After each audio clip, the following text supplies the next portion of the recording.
Alright, after a few days of running it, didn't take long and we're already leaking diesel.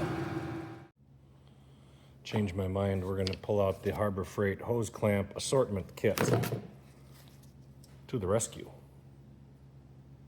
So it's definitely not the best placement of the fuel line. Right by the exhaust heat is where they want the fuel line. That's interesting. That engineering is questionable at best. I suppose what happens is this hose heats up and then that causes just enough of a leak. There we go. There we go. Whoop. And then of course, clamp strips out, so that's nice. That is tight though. Oh yeah, she's stripped. I need to get some good clamps like this, not this junky Harbor Freight ones. All right. Clean it up.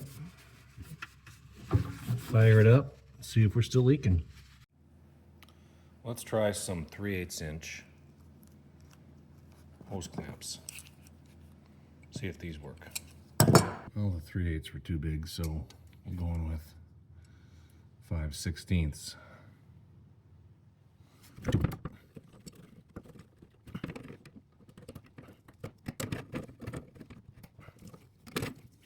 There's no room to work down here.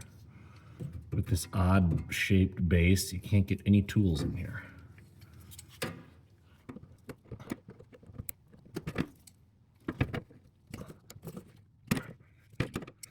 Let's try this. There we go.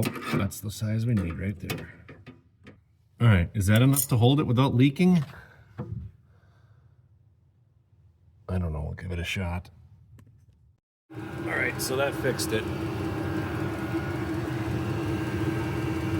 I guess by replacing the fuel line, just a little bit larger inner diameter, so the fuel intake tube is a little smaller, so you gotta definitely have clamps on it.